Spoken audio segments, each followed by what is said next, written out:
moi je suis d'avis avec Decroix.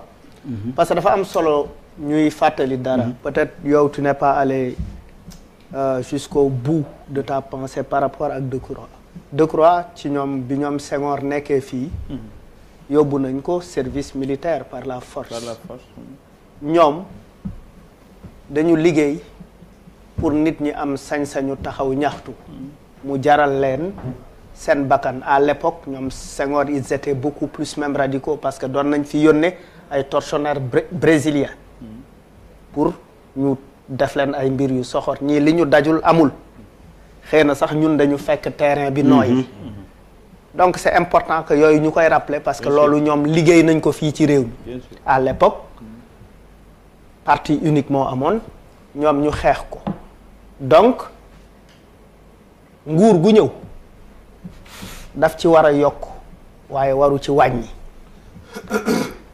liberté d'expression boobu noonu Abdoulaye Wade il autorisait tous les mois ou presque il autorisait systématiquement des manifestations.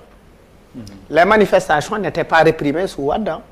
Après il y a eu am na ay affaires yu xew souvent yu bëri yu ñu mën a regretter quand il y a eu les 14 morts etc. mais systématiquement boo yóbboo bindee simplement une lettre parce que on est dans un régime d'information. Déclaratif. Oui, déclaratif da ngay bind yónnee mais systématiquement c'est interdit. Systématiquement c'est interdit.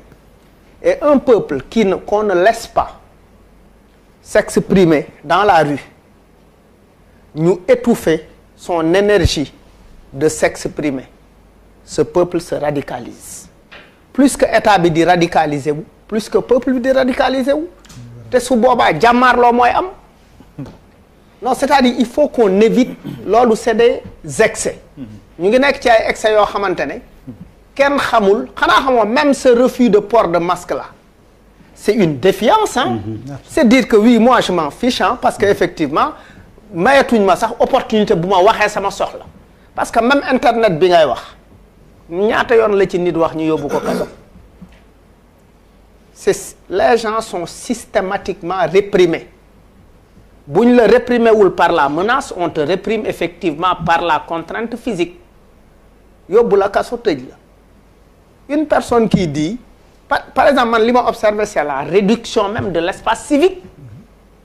Réduction espace civique mooy lan te tàmbaliwul léegi ah. Tu te souviens bi Y'en a marre di waajal élection 2000 bi ñuy dem élection présidentielle il y a une campagne bu Y'en a marre organisé tuddee ko parrain parce que boobu parrainage bi les gens n'étaient pas d'accord.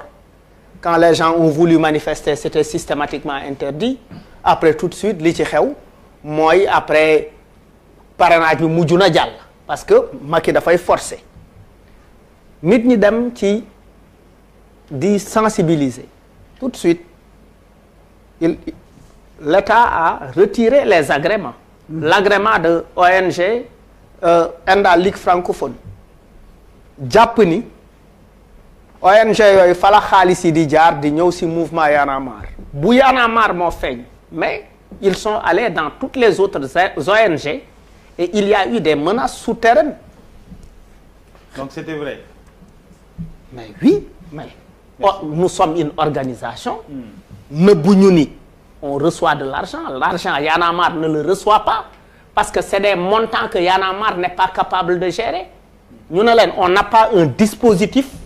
ci ñun amuñu dispositif boo xamante ne permettre nañu ñu mën a gérer xaalis bu toll noonu ONG bi ne man diw laa wóolu. non non ONG mais c'est important de le dire. non non oui mais non c'est bëriwul sax ah 300 millions la woon.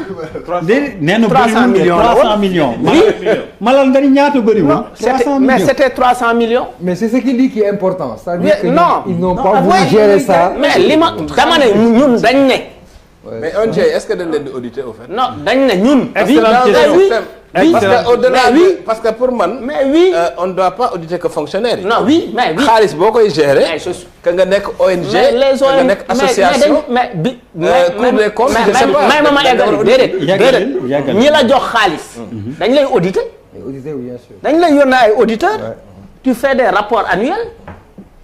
bi ñu demee ci ONG bi laaj ko bi ñu demee bi ñu.